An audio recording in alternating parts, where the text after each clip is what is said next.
Muy buenos días a todos. Vamos a empezar con nuestra primera clase de procedimiento de familia, siendo hoy jueves 27 de julio. Como hoy vamos a empezar este tema, hablemos un poco de qué es esto del procedimiento de familia. Dentro de la carrera de Derecho, uno estudia primero las materias que tienen que ver con el derecho sustancial y después las materias que tienen que ver con el derecho procesal. Pausa ahí. Devolvámonos a los primeros años. ¿Qué es esa diferencia entre el derecho sustancial y el procesal? En los primeros años de derecho, en introducción al derecho, materias similares, a nosotros nos explican que cuando, desde que el hombre vive en sociedad,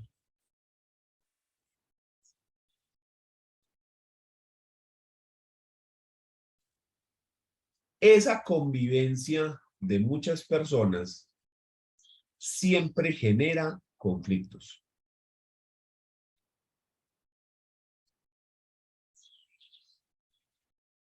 Desde que haya dos seres humanos compartiendo un espacio, ahí se generan conflictos de cualquier naturaleza, familiares, personales, o sea, de lo que vos querás. Los conflictos se pueden resolver de varias formas, porque usted puede tener conflictos que se puedan resolver por el diálogo. Pero el problema es que hay muchos conflictos que los seres humanos tienden a resolverlos por la fuerza.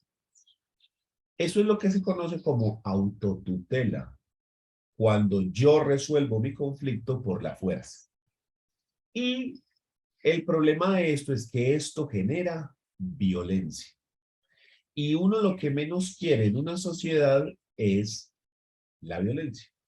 ¿Sí? Díganlo a nosotros los colombianos que harta experiencia tenemos en el tema. Entonces, lo que nosotros queremos cuando vivimos en sociedad es una convivencia pacífica. Ese es nuestro ideal. Sin embargo, como les digo, ese ideal se ve truncado por esa resolución de conflictos. Entonces, para evitar la resolución de conflictos por la autotutela, lo que nosotros hacemos es crear unas reglas, un catálogo de derechos con lo que se puede y lo que no se puede hacer en esa sociedad para resolver esos conflictos. Entonces nosotros creamos lo que se llama el derecho sustancial. Ese derecho sustancial, como les digo, es el catálogo de derechos, qué es lo que una persona puede hacer y qué es lo que no puede hacer. Entonces, con eso, nosotros tratamos de poner unas reglas a la sociedad donde le decimos, vea, esto se puede, esto no se puede. El problema es que el derecho sustancial solo no sirve para nada. Porque vamos a suponer que yo digo en una norma, no se puede matar. Y llega Nicolás y mata a Sara. ¿Y qué pasó ahí? Nicolás rompió una norma. ¿Y qué? Ah, no, hay que darle una sanción. ¿Cuál? No, vamos a suponer que la norma dice, el que matare a otro incurrirá en pena de 13 a 25 años. Ah, correcto. Entonces a Nicolás le damos una pena de 13 a 25. ¿De cuánto a cuánto? Porque 13 a 25 es un montón de años. ¿Cómo sabemos si son 13 o son 25 o son 15 o 18 o 20? Espérate. ¿Y quién condena a Nicolás? ¿quién es el que va a decir que se vaya para la cárcel? Y él se puede defender. ¿Y cómo se defiende? ¿Y qué tiempo tiene para defenderse? ¿O lo puede hacer en cualquier momento? ¿O cuánto tiempo tenemos para castigarlo por ese delito? ¿O puede ser secula seculorum? Entonces, si nosotros solamente tenemos el derecho sustancial que nos dice, por ejemplo, que Sara tiene derecho de herencia sobre los bienes que haya dejado su padre al momento de su muerte, pero no decimos qué tiene que hacer Sara para efectivamente volverse la dueña de esos bienes a los que supuestamente tiene derecho. ¿Cuánto tiempo tiene para hacerlo? ¿Ante quién se hace ese trámite? ¿Quién firma ese trámite? Si nosotros no le ponemos efectividad a esa norma, si no decimos cómo se aplica, quién lo aplica, qué término tiene, cuándo, cómo, con qué, para qué, esa norma sola no sirve para absolutamente nada. Imagínense que es un aviso que dice, prohibido girar a la derecha. Usted dice, ah, no se puede girar a la derecha. Y además sacamos un código que dice, el que gire a la derecha, estando prohibido,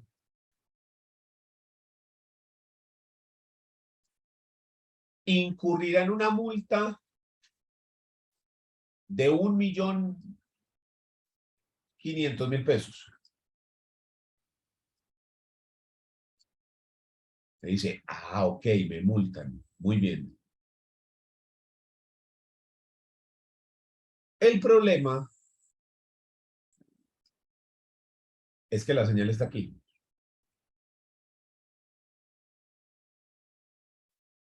¿Quién va a ver eso?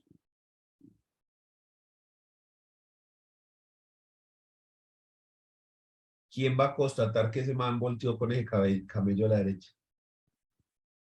Es más, ¿quién le va a poner la multa? Este otro, que ya está girando, vea, ya está girando a la derecha, este. O este que lo está mirando y está diciendo, ay, mira, este man giró donde no era. Lo que hace el derecho procesal es eso, volver a aplicable al derecho sustancial. Entonces, este cuadrito se completa así.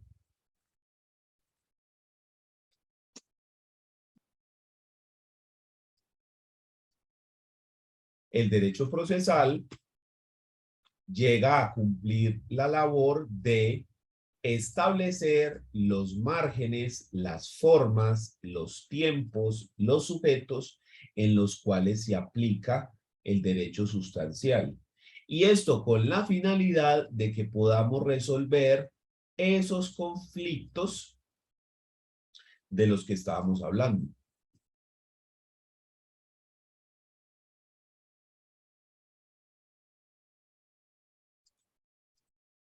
Esa es la idea de este asunto.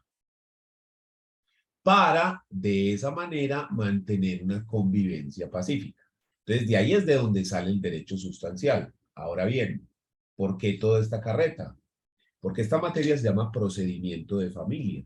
Entonces, ya sabemos que el derecho procesal es el conjunto de normas que están encaminadas a hacer efectivo, a hacer aplicable el derecho sustancial. ¿Listo? Pero también ya tenemos claro que el derecho sustancial nosotros lo dividimos por áreas del conocimiento. Entonces tenemos el derecho laboral, el derecho civil, el derecho comercial, el derecho penal. Y dentro del derecho civil encontramos el derecho de familia. Y el derecho de familia está encaminado a regular las relaciones entre los miembros de la familia y las relaciones entre la sociedad y el Estado con esos miembros de familia. Dentro de esas relaciones encontramos un montón de cosas, como por ejemplo el matrimonio, la filiación, la adopción, alimentos, custodia, visitas, derecho de herencia, todo lo que tiene que ver con las sucesiones, entre otras cosas.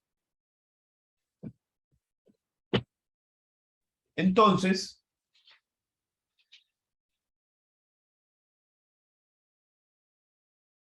ese derecho sustancial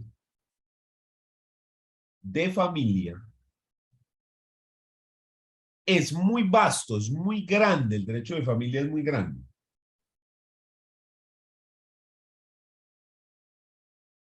Y no tiene las mismas reglas, ni la misma naturaleza, ni siquiera los mismos funcionarios que el resto del derecho civil.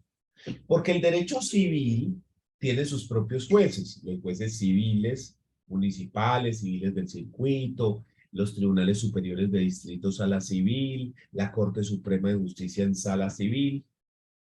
Pero el derecho de familia, por ese componente especial que tiene, por esa circunstancia especial que maneja,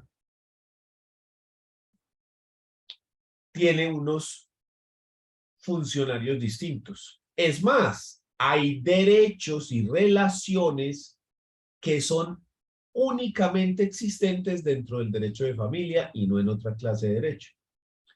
Entonces, esto hace que sea un derecho complejo que se aleja del derecho civil, porque tiene incluso sus procedimientos propios, sus reglas propias, sus normas exclusivas. Es básicamente una jurisdicción separada a la del derecho civil. Aunque se tocan y se complementan y se relacionan en muchos aspectos, en la gran mayoría de ellos son dos cosas totalmente distintas.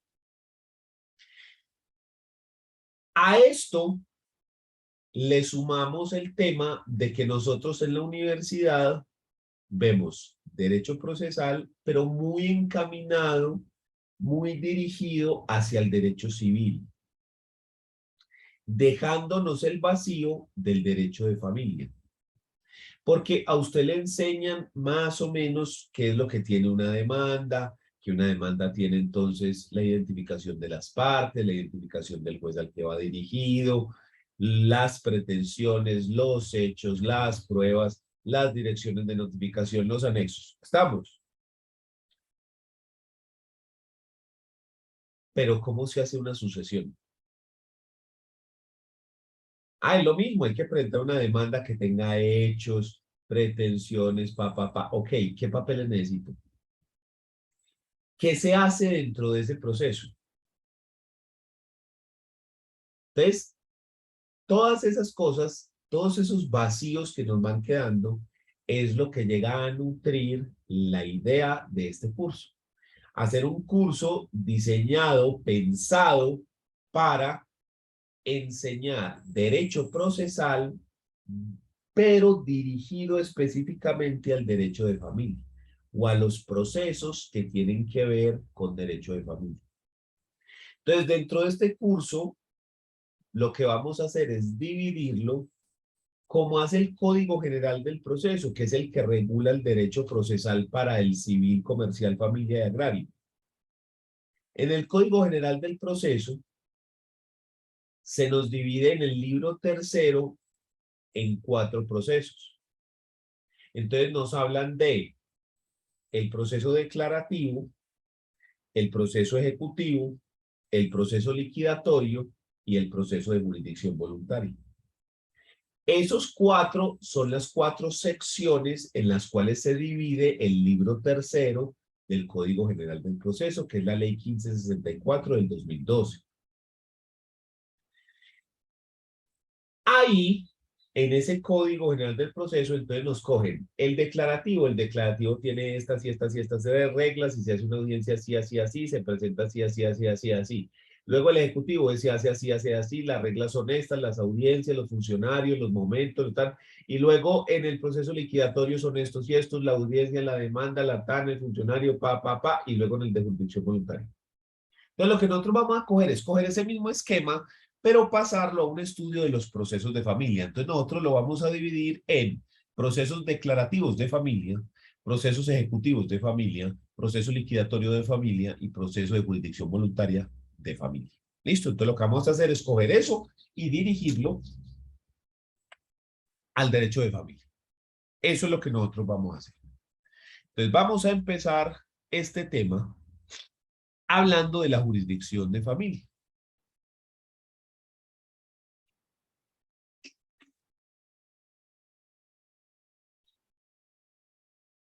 Les acabo de mencionar que existen varias jurisdicciones, que esas jurisdicciones son básicamente la división por materias o por áreas del conocimiento del derecho. Entonces tenemos jurisdicción civil, jurisdicción penal, jurisdicción laboral, jurisdicción constitucional y también tenemos la jurisdicción de familia.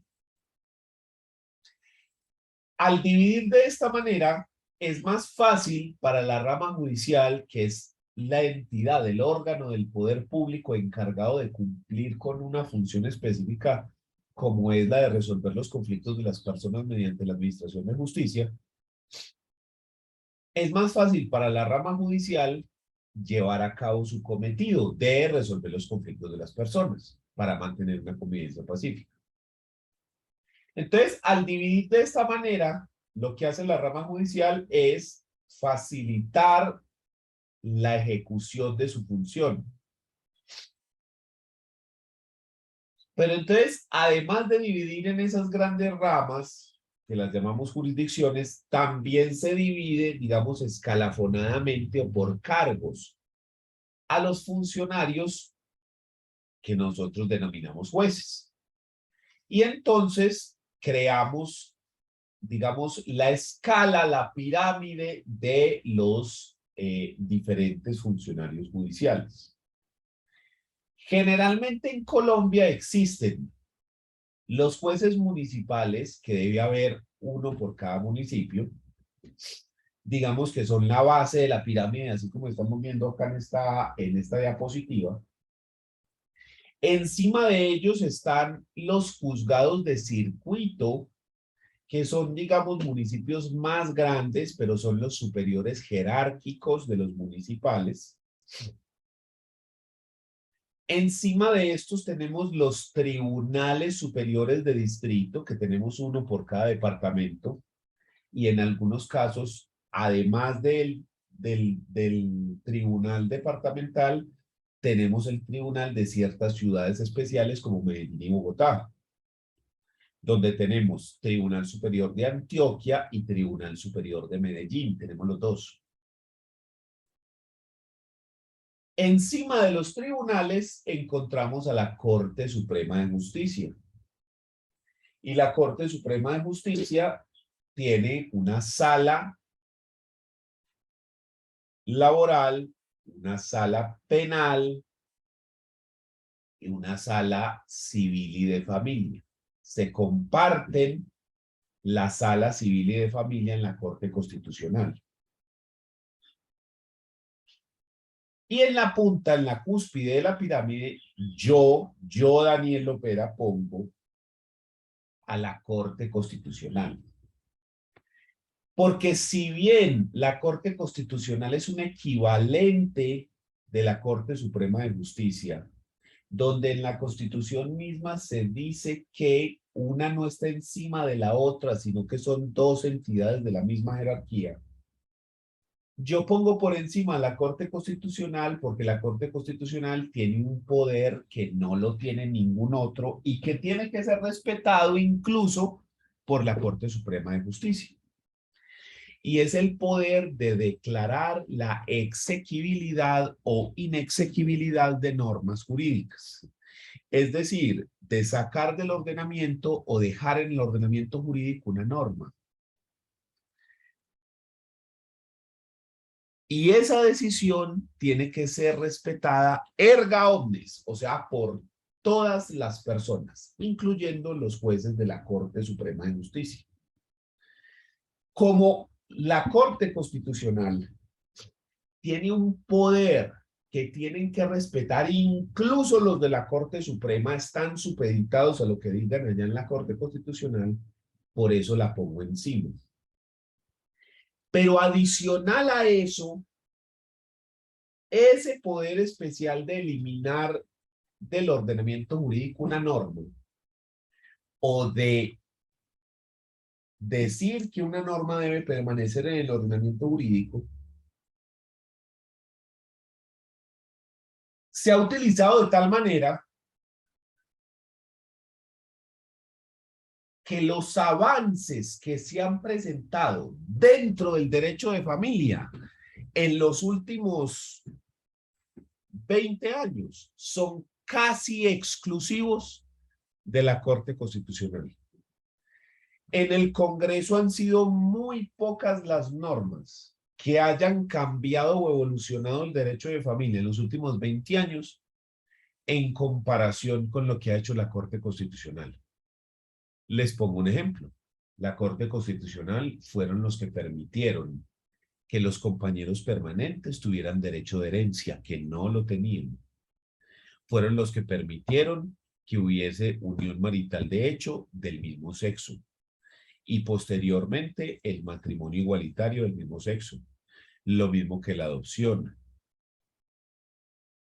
Fueron ellos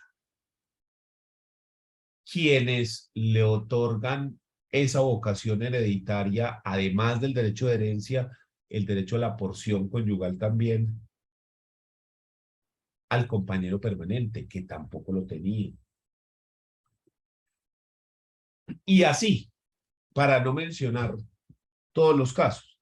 Entonces, dentro del derecho de familia, la Corte Constitucional ha sido una aliada para resolver problemas cuando el legislativo no quiere o no puede establecer una regulación distinta.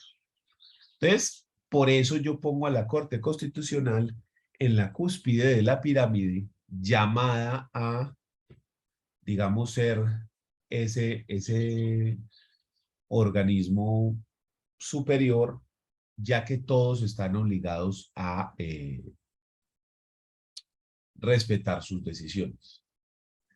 Sin embargo, dentro de esta diapositiva, si usted es muy piloso o muy pilosa, se puede haber pillado varias cositas que le llaman la atención.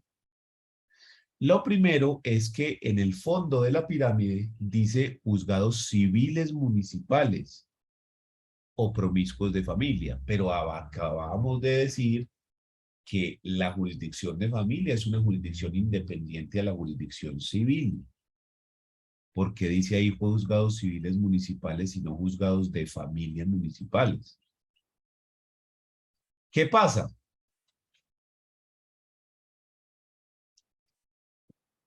Resulta que en Colombia los jueces de familia son solamente los jueces de circuito.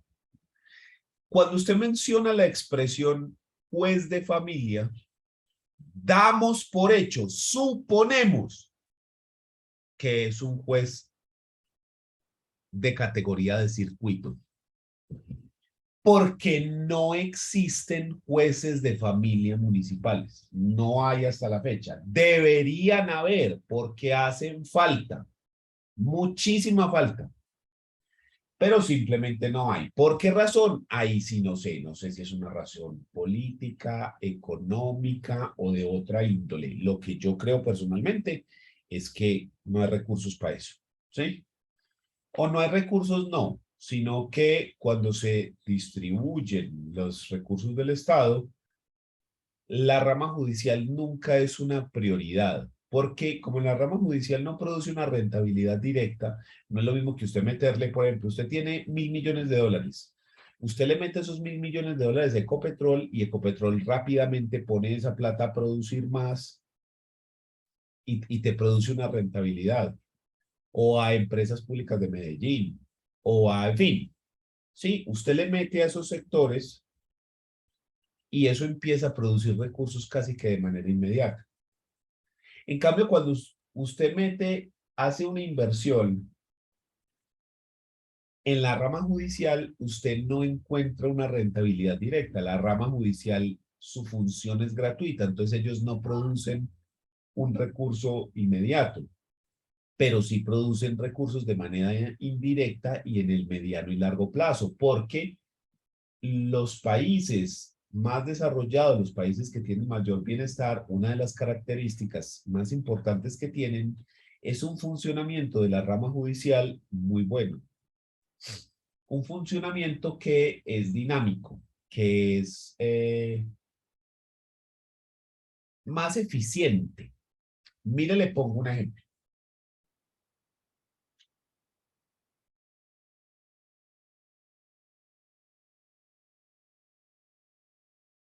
Si usted ha subido por Las Palmas, yéndose al aeropuerto acá de Medellín,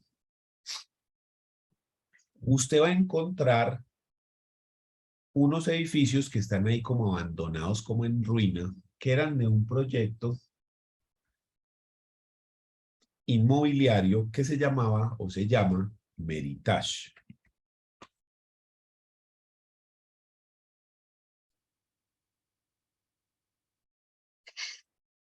Vea, le muestro acá, le comparto una noticia, vea. Y 2 años se cumplen desde que fue interrumpido el proyecto urbanístico Meritage Luxury en la vía Las Palmas Aeropuerto. Recordemos porque el lote resultó involucrado en un proceso de extinción de dominio. Hoy son dos las partes afectadas, la compañía a cargo del proyecto y unos 200 compradores. Ante las pocas respuestas legales sobre el tema, la empresa constructora contrató 2 abogados extranjeros para llevar el caso a un tribunal de arbitramiento. Son aproximadamente 200 los compradores que aún esperan ver terminado el proyecto en el que invirtieron sus ilusiones. Decidieron invertir ahí y llevar ahí todo su patrimonio, sus ahorros, o ni siquiera ahorros, porque muchas personas hicieron préstamos, vendieron su apartamento, su casa, para invertir todo su dinero allá, porque habían unos descuentos que se podían ganar si hacían esta inversión con mayores ahorros. Las características de la obra eran realmente llamativas para los inversionistas. Era un proyecto que tú podías comprarlo en Méritas o comprar perfectamente un apartamento en el Poblado a 1 metro cuadrado de 4,5 millones, más o menos por el promedio. Entonces, muchas personas se enamoraron del proyecto y dieron su oportunidad de realizar su sueño de vivir en el clima, en la naturaleza del Alto de Las Palmas. El lote resultó envuelto en un proceso de extinción de dominio. Al parecer había pertenecido a un narcotraficante. Sin embargo, la empresa dice que esto nunca se evidenció en los certificados de tradición del inmueble o documentos de la fiscalía, con lo que se pudiera evitar la compra. Las injusticias que vemos que se han cometido en este caso es que el gobierno cogió una propiedad de los compradores y de los que estaban desarrollando el proyecto y sentimos que han violado el proceso con todas las decisiones injustas que han tomado, porque han violentado de alguna manera la ley. Por eso decidieron demandar al Estado y acudir al Tribunal de Arbitramiento Internacional. Acudiremos a todos los recursos que podamos para solucionarlo, incluido el arbitraje internacional. Nuestra esperanza es que al final del caso las familias estén felices, satisfechas con todo lo que hemos logrado al final del caso y con todas las injusticias, y se resuelvan todas las injusticias que se han cometido. Los compradores también se preguntan qué pasará con el dinero que ya entregaron. Cuando tú vas a la fiducia y le dices, entrégame un estado de cuenta, dime cuánto me tienes y devuélveme los recursos, te dicen, no, ¿qué te voy a devolver? Es que todos tus recursos están allá en el cemento, están allá en los ladrillos, allá están sus recursos. A partir de este momento corren 90 días para que el gobierno colombiano y la empresa logren un acuerdo. Parte de la discusión se centra en que alias Perra Loca fue extraditado y antes de que este saliera del país, la fiscalía debía tener claros sus bienes. ¿Escucharon lo que dijo ahí? En 90 días tiene que fallar. Me le muestro otra cosa.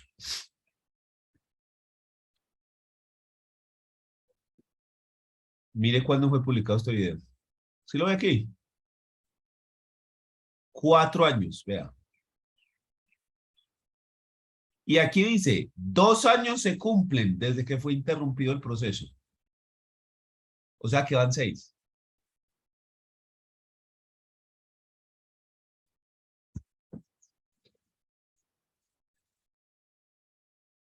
La última vez que yo leí eso, sobre ese proyecto, fue hace como 4 o 5 años, algo así. Y costaba algo así como 800.000 millones de pesos. Pero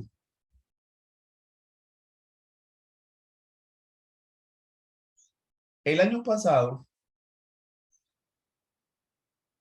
Microsoft anunció la compra de una empresa de videojuegos que se llama Activision Blizzard por 70.000 millones de dólares. O sea, ni comparación el número de plata, pero lo que me refiero son negocios grandes. Sin embargo, para lograr esa compra, que esa compra fuera efectiva,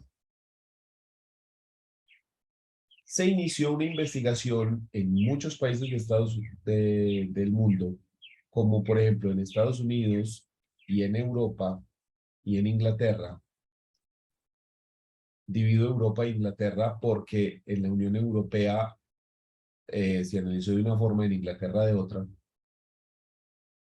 donde se analizaba si esa compra era viable o no,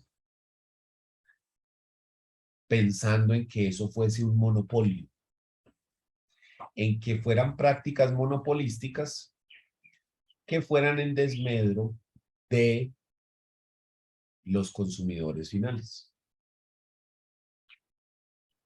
Ellos anunciaron la compra el año pasado. Y en algunos países les dijeron que sí y en algunos les dijeron que no. Entonces, por ejemplo, en Estados Unidos, la FTC, Federación de Comercio y no sé qué,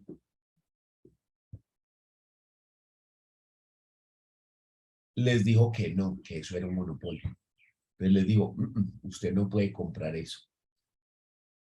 Pero ¿cómo así? 70.000 millones, eso depende un montón de gente con eso, la cantidad de proyectos, la cantidad de cosas. Entonces ellos demandaron esa decisión y dijeron, estos manes, ¿cómo nos van a negar esto aquí?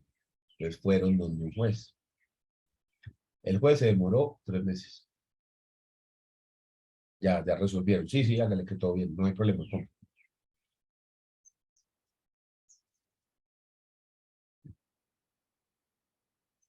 Entonces eso era lo que yo les decía de que cuando la rama judicial funciona bien, usted nota eso en el desarrollo. ¿Sí? Porque entonces hay inversiones como esa de 70.000 millones de dólares.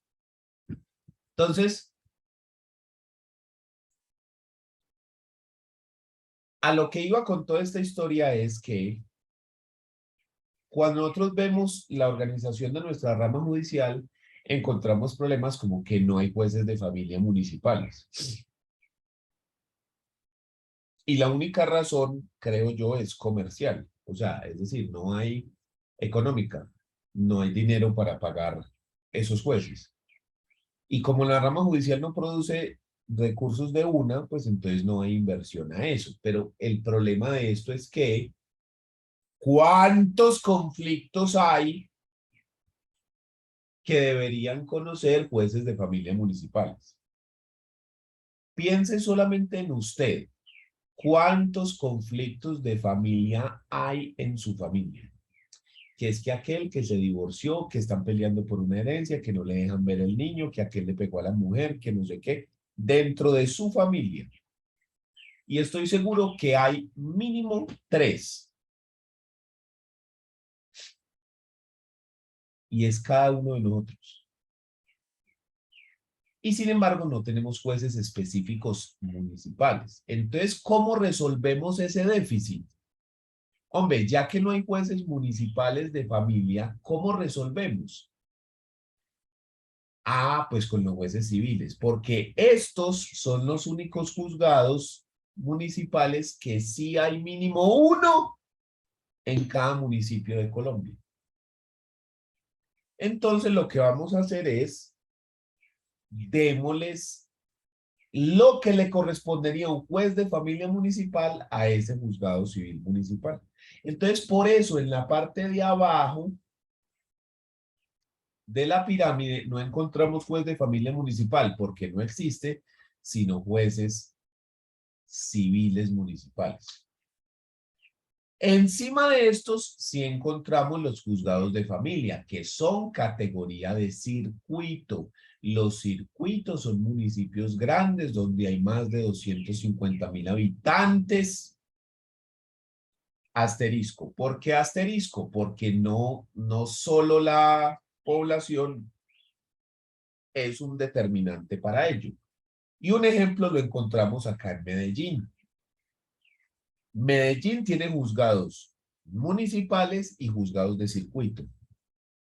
Bello tiene municipales y circuito.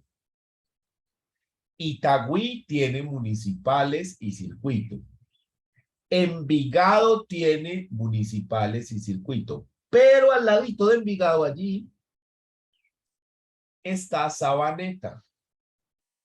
Y Sabaneta no tiene juzgados de circuito. Sabaneta pertenece al circuito de Envigado.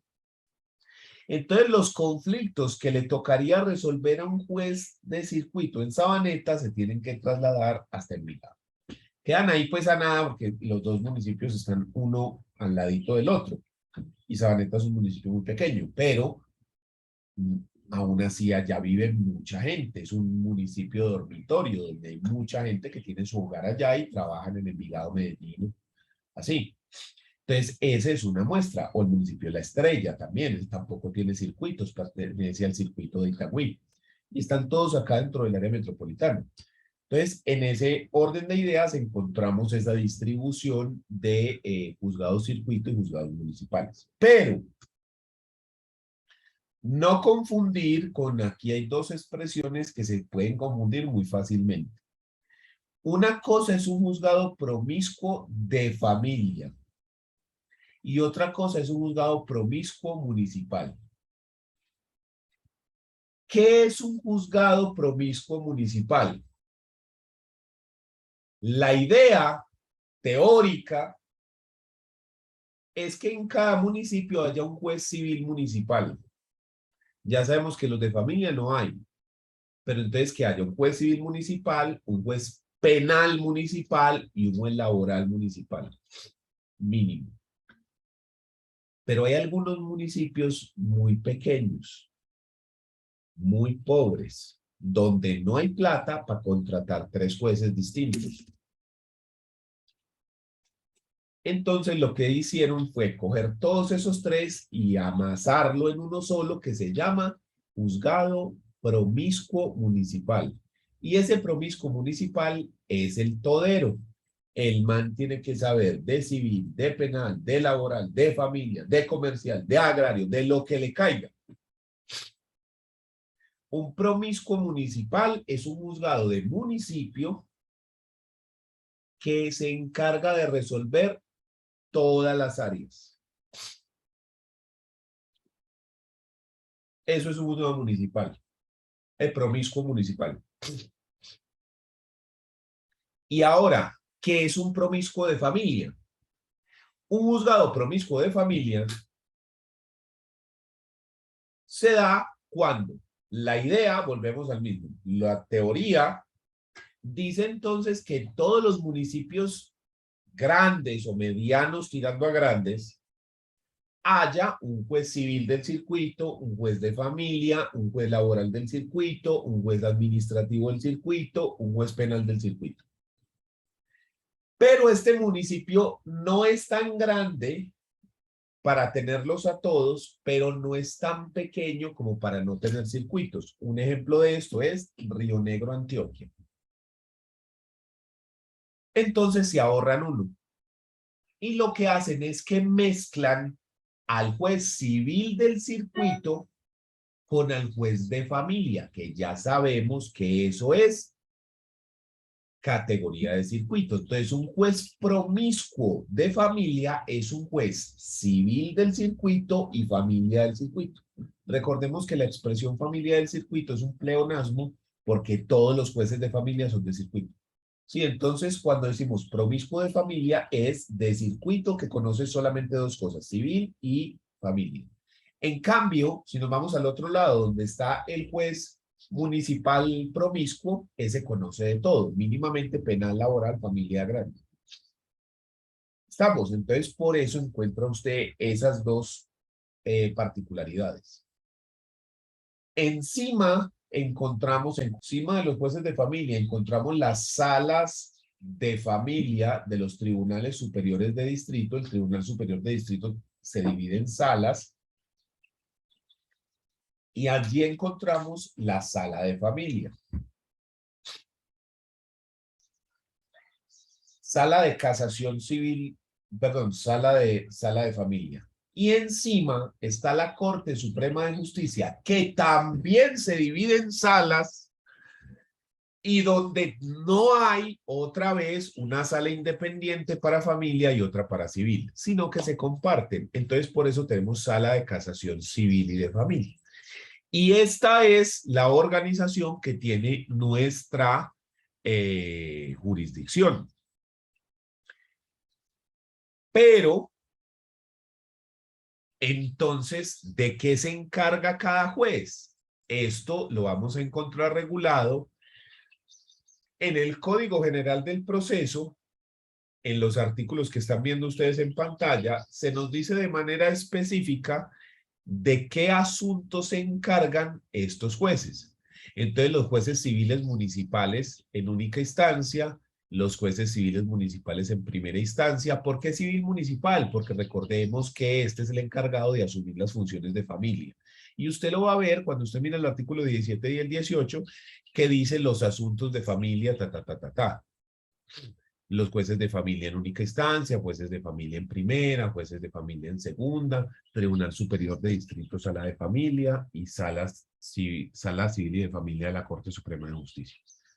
En estos artículos usted encuentra la definición por competencias donde dice de manera específica qué es lo que le corresponde a cada juzgado. ¿Listo? ¿Qué es lo que tienen que hacer? ¿Cuáles son los procesos? Entonces, mi recomendación es que cojan el código y lo lean. Esto no lo vamos a ver porque nos tomaría mucho tiempo leerlo todo y explicarlo, y vamos a ir mencionándolo a medida de que vayamos hablando de los procesos. Entonces, esto es el panorama de cómo se resuelven los procesos en derecho de familia ante juzgados. Pero resulta que esa no es la única forma.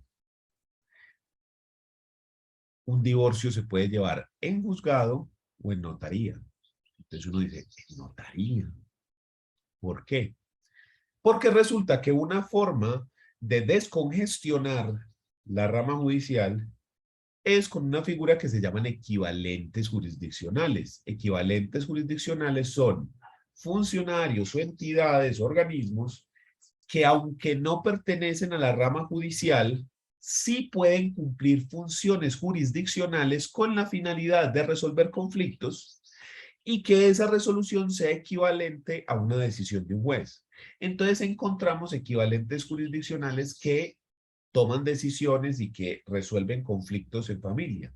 Pero también encontramos a personas que ayudan en la solución de los conflictos dentro de los equivalentes jurisdiccionales, como por ejemplo las notarías, o incluso dentro del juzgado. Y es por eso que, además de esta visión de quiénes son los organismos que integran la jurisdicción de familia, también tenemos que pasar a hablar, y ese será el tema que veremos en la próxima clase, de los colaboradores de la jurisdicción de familia. Además de los jueces, tenemos estos otros entidades, estos otros funcionarios que también se van a encargar de ayudar con la resolución de conflictos en estos temas. Y hablamos entonces de las notarías, de las comisarías de familia, la defensoría de familia, los centros de conciliación, los consultorios jurídicos de las universidades y las personerías municipales. Todos ellos con diferentes funciones que vamos a analizar algunas de ellas, lo que tiene que ver con familia, y cuyo objetivo principal es o resolver el conflicto, como pasa con el primero, que son equivalentes jurisdiccionales, que es la notaría, o ayudar, contribuir a la solución del conflicto, sea por fuera del juzgado o sea dentro del juzgado. Entonces, en nuestra próxima clase vamos a coger desde las notarías hasta la personería y vamos a decir, hombre, estas personas, ¿cómo es que ayudan? ¿Cuál es su papel dentro del proceso de familia? Dentro del derecho de familia, ¿en qué es en lo que ayuda? ¿Cuál es su función? ¿Listo? Entonces, eso es lo que vamos a coger para la próxima clase. ¿Alguna duda?